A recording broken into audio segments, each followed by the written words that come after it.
Welcome Average Joe Nation from around the globe. Props to you for staying up to date and keeping in the know. With fantasy football, man, very soon you'll reign. The knowledge that these three guys have, man, it is insane. Fantasy football talk, hateful eight, they wear the crown. Hold it down, Pickle, Blackburn, and Trimboli, hold it down. Pulling up to LB Design Studio, we're getting loud. Season 2, headphones on, red light go, break it down.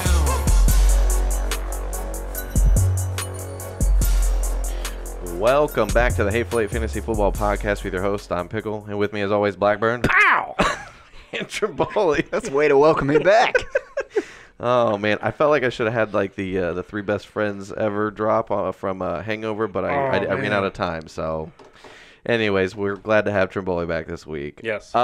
Week 3 is in the books, so this episode we will discuss some of the general news, injuries. Trimboli's Meatball of the Week will be back. And Oh, yeah. there's going to be a lot of these guys.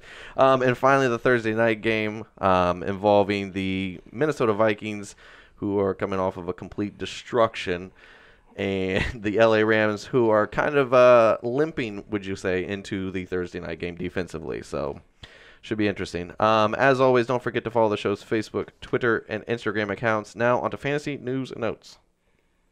I missed the button. Apologies. Fantasy News and Notes.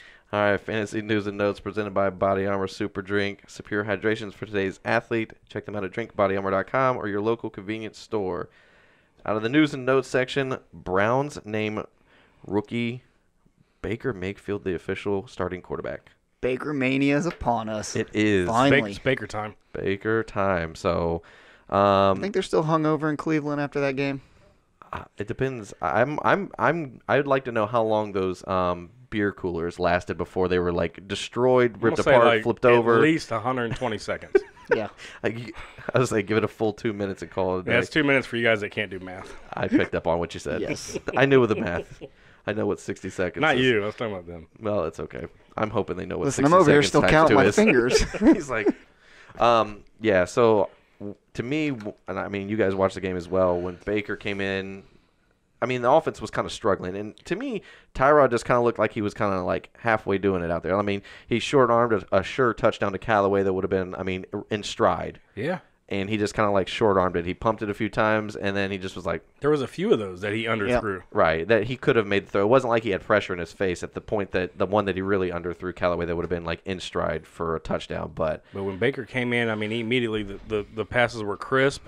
They were direct. Like, there was no waiting. It was Hike, Landry. I mean, he was hitting them like in stride. It opened up the run game too. So It gave the offense life. You Right. know, on paper, they looked pretty good, and Baker finally put it all together for him. Well, it looked like the O-line, like everybody was kind of energized when he came in. Like, everybody played with a lot more energy. right, I mean, the whole I know what you meant. The offense, as a whole. I mean, it looked like they were on fire. There was electric. You could tell, and the crowd was getting all pumped into it, and they were all, I mean, chanting Baker, Baker. They wanted beer. I mean, well, that's true. This is also probably true for the Cleveland fan base, but ultimately, I mean, going forward, I'm sure you're going to have the highs and the lows of the rookie bumps, but overall, I think there's going to be more highs games for like successful games for Baker Mayfield and that team as a whole versus a lot of more low games. I think they're going to ride with Maker Bayfield. You heard it here, folks.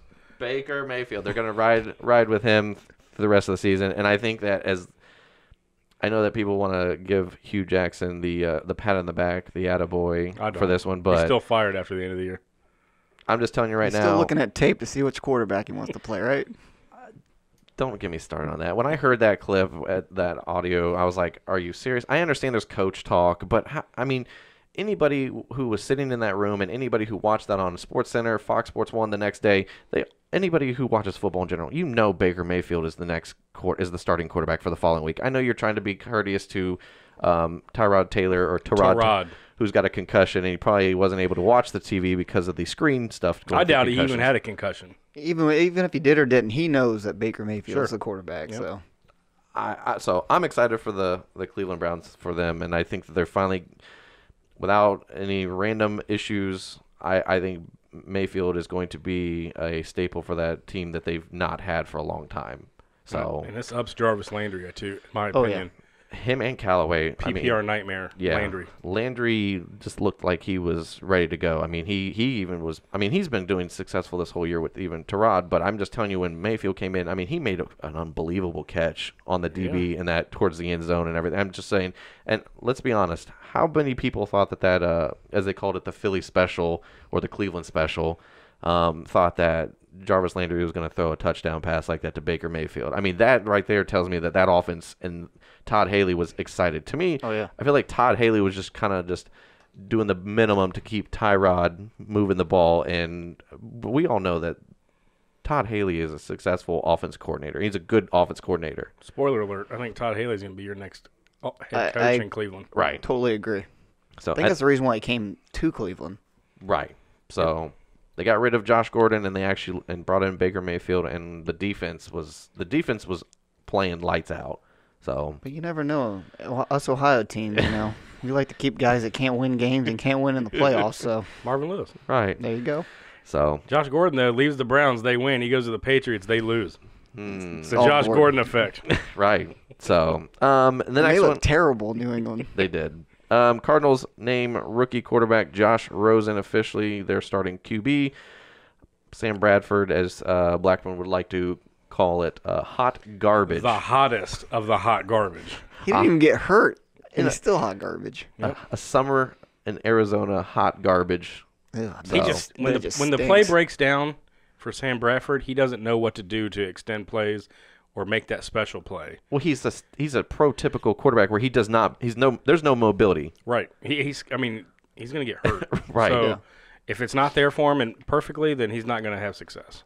Yeah. So I feel bad for him. I mean, well, listen, as a Fitz owner, I really hope Rosen comes in and yeah, I don't have bolsters nothing to this say about offense. Rosen because I haven't seen anything yet. Right. But if that offensive line keeps playing like it does, it won't be. I mean, he'll be in trouble too. right, and I think this with Rosen coming in, I think that bumps Christian Kirk because him and Rosen have like the off season they worked a lot together and with second team stuff. So Maybe this can get David Johnson going again.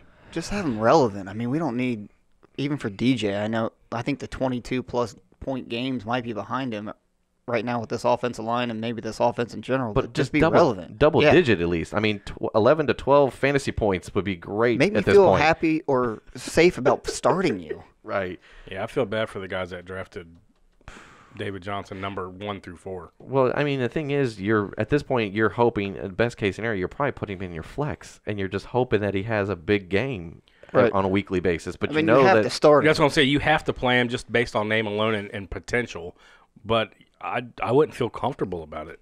No, it's not. It's not good for him. So, now the Steelers are reportedly looking for a trade partner involving one Le'Veon Bell. So, some of the teams that have been rumored to be interested are the Jets, which we kind of talked about previously.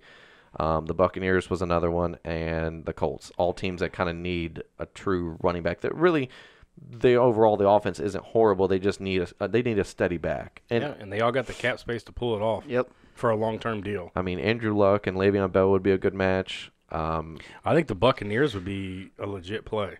They to me, out of the three mentioned here, have the best offense going at the moment. Right. Because Peyton Barber is super trash. So you put Le'Veon Bell in there, that gives him another pass option for Fitz, and he can run. And the thing is, if Peyton Barber is playing that bad, what does that say about Ronald Jones III? The fact that he is a healthy scratch on a weekly basis. That blows me away. I don't understand that. Coming into this year, I thought he was going to be one of the best, catching running backs that was coming in. I don't know, but I just know that this is a good sign for Le'Veon Bell because I think that this is what he wants. I don't think he wants to come back to the Pittsburgh organization, honestly. I think that his no-show, his bare minimum, I mean, he's making he puts emojis and little tweets out at times during Steeler games and whatnot. So I think he's truly probably happy for James Conner as from a football player to football player.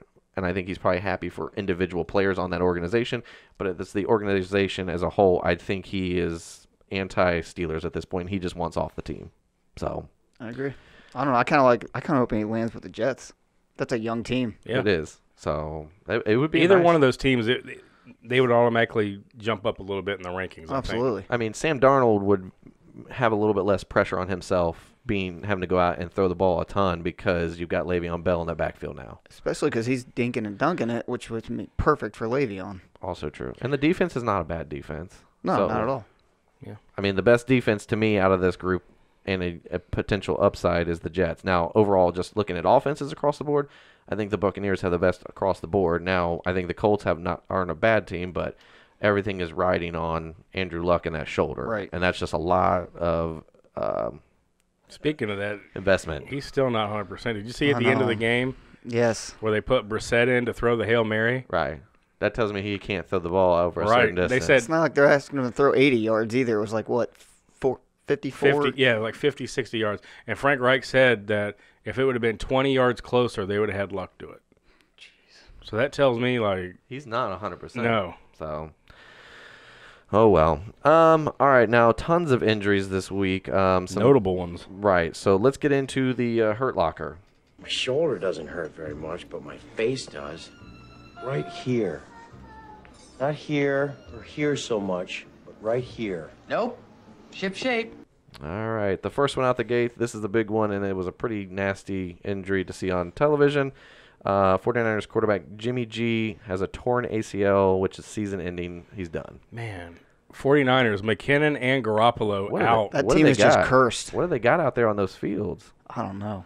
Not those two guys. I was excited to watch this team. Nice. That was a good one. I like that one. I'm just saying I feel bad for them. I really do because both of those guys were supposed to be big-time starters this year. I feel bad for the 49er fan base probably the most. I mean, Kyle Shanahan will find a way to kind of get by, and they might just, I don't want to say tank, but just ride this one out and get a really high draft pick for next year. But ultimately, I mean, you feel bad for the 49er fan base because you had a lot of hype coming in. You had Shanahan, you had the offense, got Jerick McKinnon, you got Jimmy G coming through, Kittle, I mean, Goodwin. I mean, there was a lot of promise there. You had Pettis come in, get through the draft. I mean, the defense is young, but they're getting really. They were supposed to be better. I mean, they should have been. I'm not saying they were a playoff contender, but they were going to be better than what you saw the previous years. So, to see two of their main stars go down with injuries, pretty much the same injury, is. I mean, it's just a bad day for the 49er fan base. So they're just going to have to wait till 2019 to kind of kick the party off. It's going to be a long season. Yeah, unfortunately. So the next one, Browns quarterback Tyrod Taylor has a concussion and is in the concussion protocol. So my best guess is he'll probably get out of it before game time, but ultimately to be available in case of an available issue. to hold that clipboard. Right. Baker time. But it's Baker Mayfield now. So, and this one was surprising that he actually made it back into the game because the initial injury didn't look good. 49ers running back Matt Breida, hyperextended knee, and he is day-to-day. So, I mean, he initially, when he got hurt and went out for the game, I was like, oh, that's it. I mean, he might have blown out his knee. It just did not look right. And then, next thing I know, Matt Breida's back in the game. I'm like, what happened? What did they do? So, I don't know if they gave him some sort of numbing agent to kind of like get him through the rest of the game because, hey, we need you out here. And then Jimmy G gets injured, and it was a dumpster fire at that point. So, congrats to C.J. Beathard for what you're inheriting. Congrats to the defense who's playing C.J. Beathard. Right. So, and this one came out earlier today. Patriots running back Rex Burkhead with a neck injury is officially on the IR. So, fire up your James White and Sony Michel shares. Yes. Significantly. So, It's another one that's sad to see right there. I thought Burkhead was going to be a big play this year. He was supposed to be. But, again, Jeremy Hills went out on IR, and now Burkhead for Patriots. So, and then the Bengals wide receiver A.J. Green out with a groin injury, and he is day-to-day. They're not 100% sure. You probably won't find out till maybe Saturday or Sunday as to officially if he's going to be in or out. That's my best case scenario. I think he'll play. I don't know if you'll get the A.J. Green you're used to, but I think he'll play. Right. I meant like an official announcement is what Right. I'm banking. They probably won't tell you till Saturday or Sunday. Absolutely. Tyler Boyd's been balling out the last couple games. 20-plus. True. He is. No John Ross. He is. To me, he is the wide receiver 2 in that offense Well, he over was. John Ross. Tyler Boyd had a really good rookie year, then all of a sudden he just fell off the earth. Right. It was all John Ross. And we finally seen a Tyler Eifert sighting last week. Oh, yeah. Yeah, well. If Green's hurt, I mean, he could be a good play, too. Those tight ends, though, they're kind of rotating them all in. Yeah. I like the Uzma guy. Mm-hmm. I think they're just trying to save Tyler Eifert for later in the year, potentially. I looked at the snap counts, and I don't have them off the top of my head right here, but I think Eifert's only getting like 50 little over 50% of the snaps, and the rest are going. The other two are just splitting them. So right, like I said, I think ultimately, they're trying to. We know that the injury proneness to Tyler Eifert, so I think that the Bengals are being smart and. During the first part of the season, as you're trying to figure out how good this team is or isn't, is this a playoff contender or is it not? Maybe once they kind of round that corner and find out that either they are or they aren't, then you'll see the usage either go up or down more with Eifert. So I agree. Well, I just like they're not changing the offense with one tight end. And right. It doesn't matter who's in, they're going to still run the same plays. Yep. Right. Well, and then what we talked about last year was Tyler Kroft stepped right in for Eifert and looked just as good. So, I mean, that's a good thing for the Bengals as an offense. So just get Mixon back, and I'll be happy. Right. I like Bernard in there right now. He's supposed to be back post week 4. They're saying potentially. He's questionable right now. Right. He ain't gonna play this week. Yeah, I know. It's a long. Listen, it's a long. I'm over here praying, hoping for it. Actually, we got a pretty good team this year. He could sit a week. You could get Dalvin Cook back.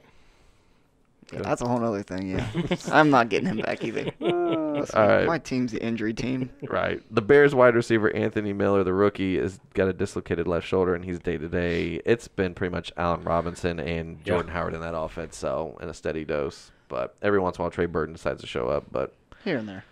And then this one's kind of I forgot. I mean, I shouldn't say I forgot, but I was surprised to see that it was as bad as it was. But Giants tight end Evan Ingram has a sprained MCL. He's not on the IR, but he is week to week. My best guess is it probably over the next couple weeks will depend on how well he's doing as well as how well the Giants is doing if they put him on IR. Yeah, they're saying 3 to 6 weeks, anywhere in between there. So we'll see. Not looking good. Not looking good at all. all. Good for the OBJ and Sterling Shepard shares. Right. Right. So, all right. Today's second segment is the Triboli's Meatball of the Week.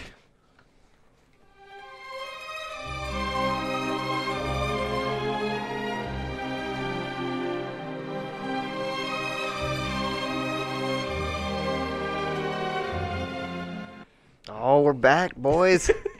Took a week off, so these are extra ripe. I found them on the floor in the back of the refrigerator, or whatever you want to call it.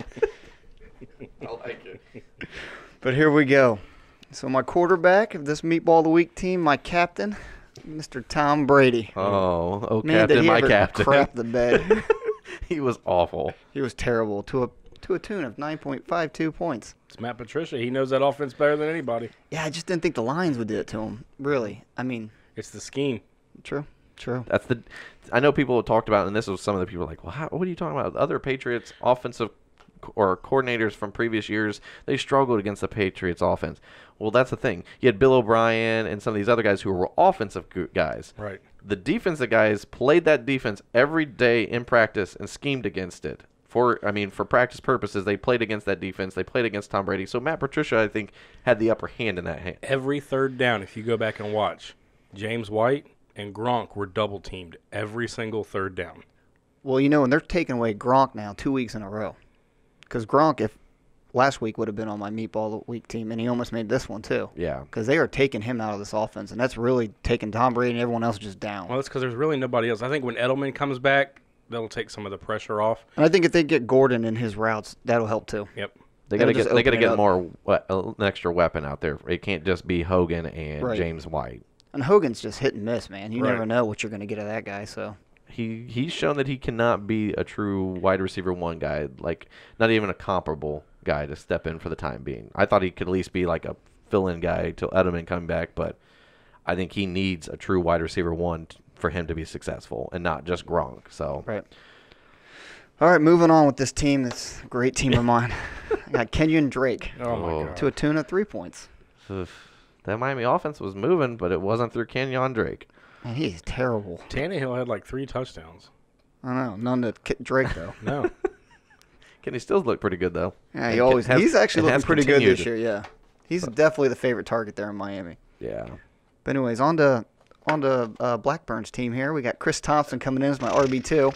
It was the Adrian show in Washington. It was. And you know what? We were talking about this off air. Chris Thompson had 22 points each of the first 2 games. And I just thought it would continue. At least double digits out of Chris Thompson. Well, it's game script. What it is when Washington's winning, they just run Adrian into the ground. If it's a pass game like this, or they play the Saints coming up, it's going to be the Chris Thompson show. They're going to have to pass to keep in it. Yeah, I agree. I think that's what it's come down to officially. Good, because I'm actually trying to get Chris Thompson. Trading for him, so you're not the only one. Especially in PPR leagues. Hey, it's not bad. I mean, he, like I said, as long as it's like you said, game script ultimately. So, I mean, 2.7 though. That's terrible. He didn't get used much. No. No. Adrian did though. And the wide receivers showed up this week in Washington. Paul Richardson had a 50-yard touchdown. Crowder decided to show up. Yeah, I mean, it was like, okay. Where's these guys at all? But who knows? All right, then my wide receiver 1 was Stephon Diggs. Oh man. Yeah, he was digging speaking himself. true to your heart, both these guys actually. Now that I think about it. Yeah. Well, I sat the one. Unless your name was Kyle Rudolph, you weren't doing anything in Minnesota. No. Thielen had a decent game if you're PPR. Well, he had the receptions or whatever, but overall the yardage and stuff, he just. The only touchdown went to Rudolph. What a terrible game. You know, that whole team should have just been the meatball of the week. I picked up Latavius Murray just to play him for this week because I thought it was going to be, in the bag. Right. No. And I lost by .02. That's a you rough got day. Murrayed. I did get Murray. That's what I'm. That's a bad day. It's a bad day. Well, Diggs only got 5.70 points. Ugh. Same with Keenan Allen. He also only got you 5.7 I would like to point out, though, that I did sit him and played Juju Smith-Schuster. Yes, you heard me right. I played Juju Smith-Schuster because of the defense that the Rams, or the defense that the Chargers were playing, and I just felt, it's probably a good idea that they're probably going to be hurting for points, and I wasn't sold on the Keenan Allen week this week. Now, I'll play him from probably here on out, but ultimately that's a tough defense. Right. And that's the beauty part about being an 8-man league, when you can replace Keenan Allen with Juju. Right. I mean, I can't even replace anyone on my team with that. True. Oh, man. All right, moving on to my tight end, old Dilly Bar Will Disley. He didn't get the memo. This is an Italian thing, and Dilly Bars just don't mix. No. So he got 1.40 points. 1.40. After having a touchdown in both of the previous Played weeks. against the Dallas team. I thought he'd be okay. No. But the thing is, Tyler the Seattle offense was moving the ball consistently. He just wasn't being used. Maybe that's the problem. When they were using him the weeks before, they were struggling. moving it. Yeah. It was Tyler Lockett this week. Chris Carson. Yeah, Carson, too. Yeah. Carson and Lockett were looking pretty good. And Baldwin looks like he's coming back, too. So Just in time. Yeah. And moving on to a guy I think is going to always be on this team, Amari Cooper. He's back. Dude. It is It was like last year. He had 2 good games last year, and that was it. He's already had his one. Yep. He's literally just like that guy that, when like you walk into distinguished buildings, you got a plaque next to like the little like logo or whatever on the wall. His face is like that, and it's just got years under his horrible performances.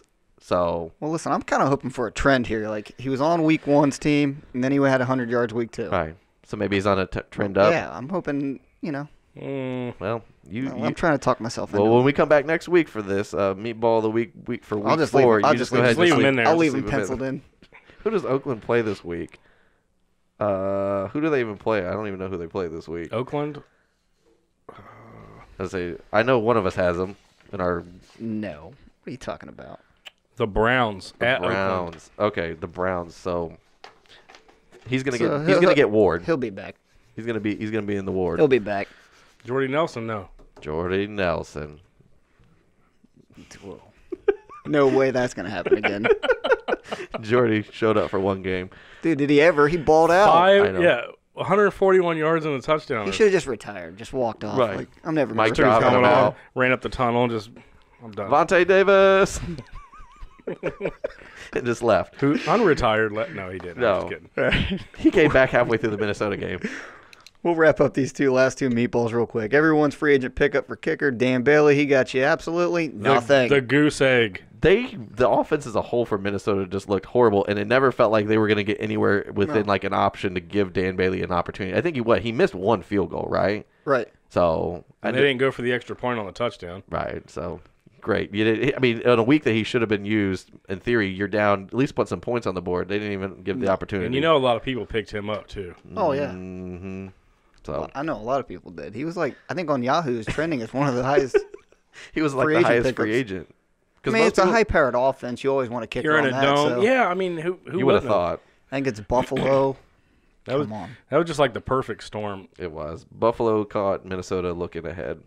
You made the point. You guys made the point honestly about in reference to like college football games specifically.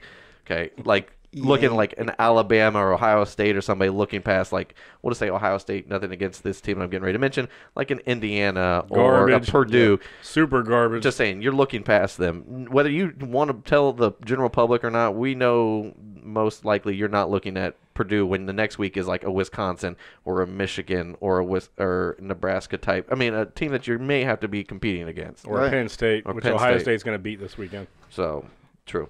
I like it. Anyway, so I agree with you. I think that was. I mean, it should have been a done deal for Dan Bailey. He should have at least gotten you 4 to 5 points. He couldn't even get you the extra point for the one touchdown they had because he didn't kick it. They went for 2. I know, but that's stupid. Sorry, he might as well not even shown up. I'm just saying, maybe Dan Bailey was the problem in Dallas's team. He wasn't this week. No, Dak Prescott's the problem in Dallas. It is true. Yeah, he's garbage. Talk about hot garbage. I've said it for 2 years. He is. I have said it for 2 years. I said he's a game manager. He's not a game winner. And it's Zeke and the offensive line. The offensive line is hurt right now and banged up. Zeke's doing all he can, but when you got your quarterback out there throwing dilly dobs all over the field or whatever the heck they are, he sucks, man. Get him out. I feel sorry for him that. Dallas fans think that he's the future. He's not. No, he's not. And I would not give him a long-term contract. No, and they're gonna be faced with that.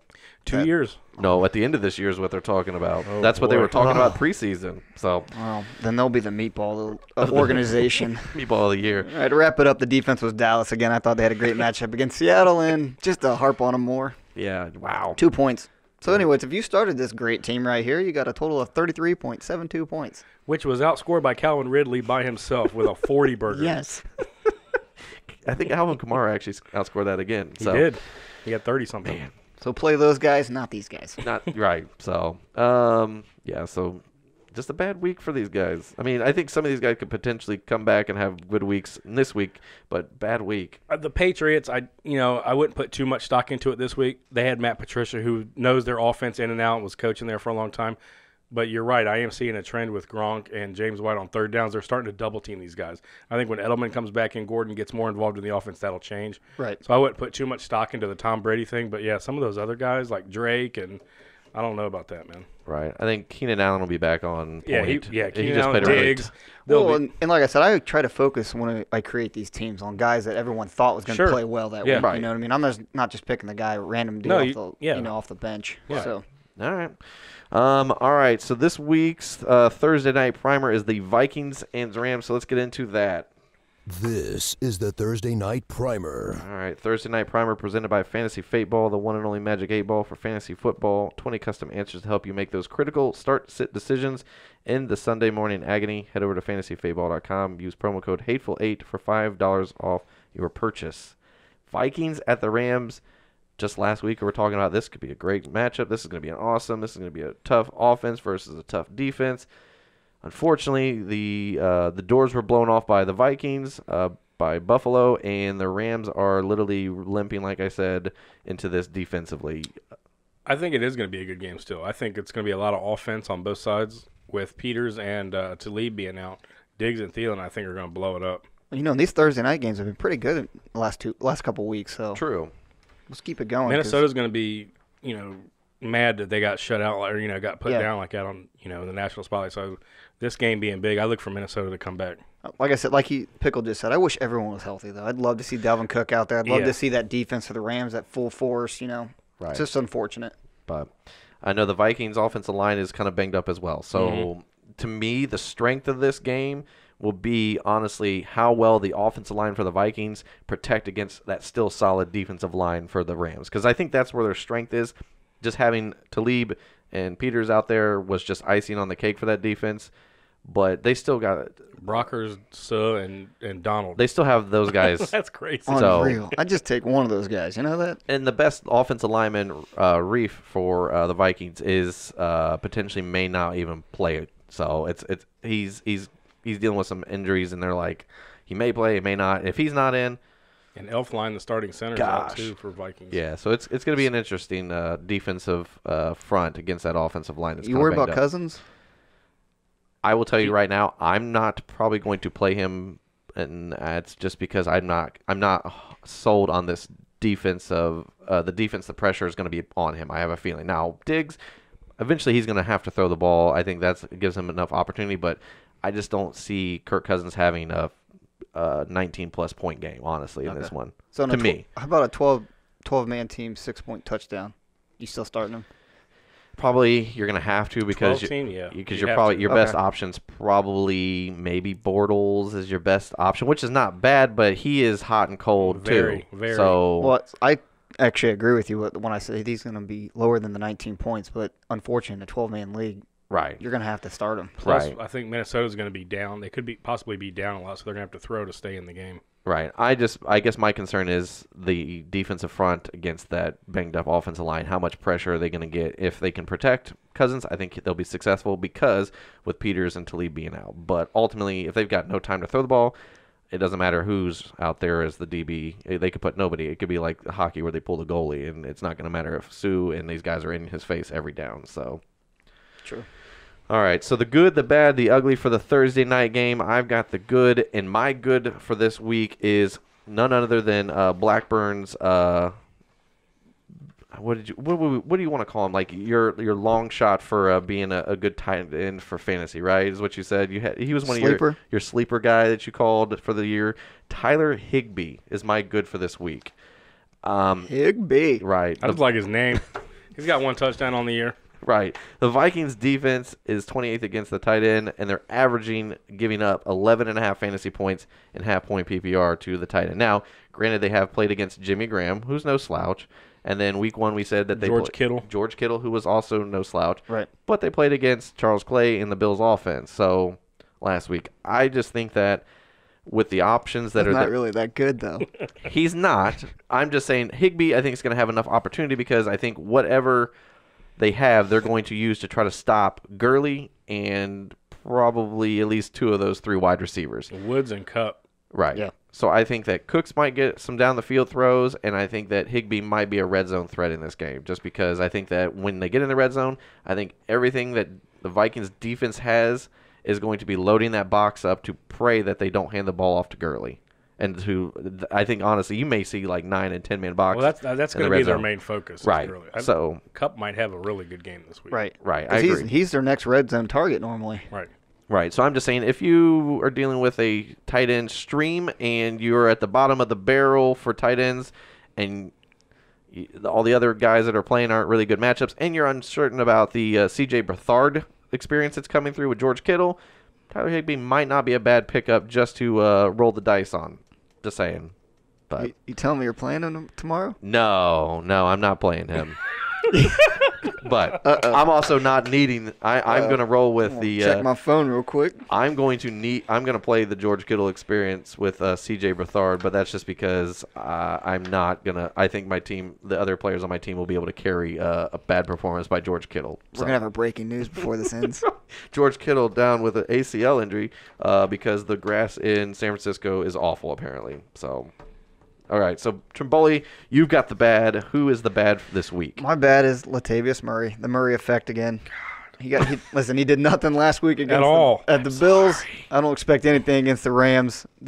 Now I'm thinking, or I'm guessing that Cook's going to be out, so that's Murray's going to play. So you can't expect much against the Rams. No, if he can't do nothing against Buffalo, what makes you think he's going to do something against the Rams? You know what I would do? I'd put him in as a blocker to help the offensive line because that's all he can do. Right. Just say here, Latavius. Can you get points for that? He couldn't have got me at least something. I lost by .02. He could have got me 2 yards more, something. Lily, fall forward 2 yards. That's all we're asking. God, so you trash, man. Blackburn is very passionate about players that let him down to fantasy. So, but yeah, I think Latavius Murray even if it was Dalvin Cook, I think it wouldn't have mattered at this point. That defensive front's going to be nasty, and they're going to be in that backfield. I just don't see a reason to bring back Cook against the Rams. No, but I mean, at least if Cook was healthy, he'd be able to catch something. So PPR, you'd get points just for that. But yeah, I don't know, man. I'm thinking that Rams defense, even without the 2 corners, are still going to be a pretty good defense. So yeah. All right, the ugly Blackburn. Not that you're ugly. I don't find you ugly. The Blackburn is ugly. Do you two need a moment? No, we're good. We play each other this week. Right. So, anyways, the tight end for I just read that. Never mind. Go ahead. What do you got? I am done for the day. I'm going to go ahead and check out. My ugly for this week is Kyle Rudolph. 12 points per game. I think Kirk's going to be under pressure, and Rams are 29th against tight ends. So play your tight ends. That's what we're here. if nothing else, on Thursday night, play the tight end position at some point. Do not play the running back for Minnesota. I mean, if you got Thielen or Diggs, you're probably going to play them. You're not going to play Latavius Murray. Right. Kyle Rudolph, I mean, yeah, it's a good defense, but he's a red zone target when they get down there. Well, name another tight end you're going to play, over Rudolph. Right. I mean, I know I'm saying, like, if you in a pinch in a 12-man league, not everyone's going to have this, basically the top 3 guys. So right. Rudolph's a fine play. Yeah, I would honorable mention for the ugly would be Kirk Cousins this week for me, just because I think he's going to be under 20 fantasy points. I'm thinking he's going to have to throw. I just think that he may either take a few sacks or he may fumble the ball on a strip sack or might have a couple of turnovers in general, just because I just think that defense is going to be they're going to be pinning their ears back and coming for him. So sorry, Kirk. What about golf? I love me some golf. I'm thinking golf is starting to move into the good on a weekly basis. Honestly, he is that. I think Sean McVay has got that offense moving in the right direction, and I think that as long as they keep golf protected and they don't make him do too much, I think Sean McVay, being the guru offensive guy that he is, I think he knows the strengths and weaknesses of golf, and he does not put golf in bad decisions or bad spots to have to make a questionable decision. I think it's a steady, like we talked about off air, I think it's a steady 5 yards here, 5 yards here, rolling the ball on 3rd and 1 to Gurley. Then on first down, run the ball with Gurley. Then now you're at 2nd and 5, probably 2nd and 4, and you can do an out route. You can do a deep pass to Cooks, Kupp, whoever. I'm just saying, I think that offense is moving because McVay. And we saw that going from one coach to another with the exact same offense is literally all they needed was going from Fisher to McVay. Was the only factor that changed, honestly, and they've been successful since. So anyway, so that's who we've got for the good, the bad, the ugly this week for the Vikings at the Rams. So if you've got any of those players, hopefully they do well for you. But I think it might be a low-scoring game potentially. Could be. I want points. I don't know what I mean. Cooper Kupp, points. I like Kupp. I think Kupp might be your best option. I mean, I think Diggs right now he's my only option. So true. So, all right. I just want to say thanks again to you guys and tune in to today's show via the podcast and as well as on YouTube. Please check out the site, thehateful8ff.com, where you can find out our weekly in-season articles, which come out every couple days leading into the Sunday games. Mention the recent guy that we just had one drop was Mickey Garcia with his trades. Those are good ones. So, guys, you can go trade for, trade away. To try to get ahead of the curve, and our weekly waiver wires. We've got Jeremy Galtman is writing those. So I mean, those dropping every Monday or Tuesday. It depends. It just depends on the day, on the week. But they're trying. They're out early. Right. They're trying to get. I know that Jeremy's trying to get the waiver wires way ahead of your waiver for like guys that have like specifically your waivers open on Tuesday morning or Wednesday morning. He's trying to get ahead of the game for you guys, so that way you have time to kind of pick and choose who you want. But we also have apparel on the site as well. So make sure you follow our personal accounts at jpickleTH8FF, at jblackburnTH8FF, and at ftrimTH8FF. Don't forget to join the Average Donation and support the show via the Patreon tab on the site, where you can get your in-season weekly help as well. Anything else? Nope, that's it. Thanks, guys. Nope, thanks. All right, thanks again, and we'll see you guys for the Week 4 episode. One more time. There ain't no one like these three. You know you just heard Pickle, Blackburn, and Trimboli. Give the goods talking about nothing but fantasy football. Yeah, it's your year to dominate and to wear that ring. Oh, yeah. Prepare for the draft and dial in on your craft. Quarterback, the first round is a good choice, you ask? This guy's got first round pick, a favorite? Not so fast. He failed to tune in to Hateful Eight. He's a chump finishing last.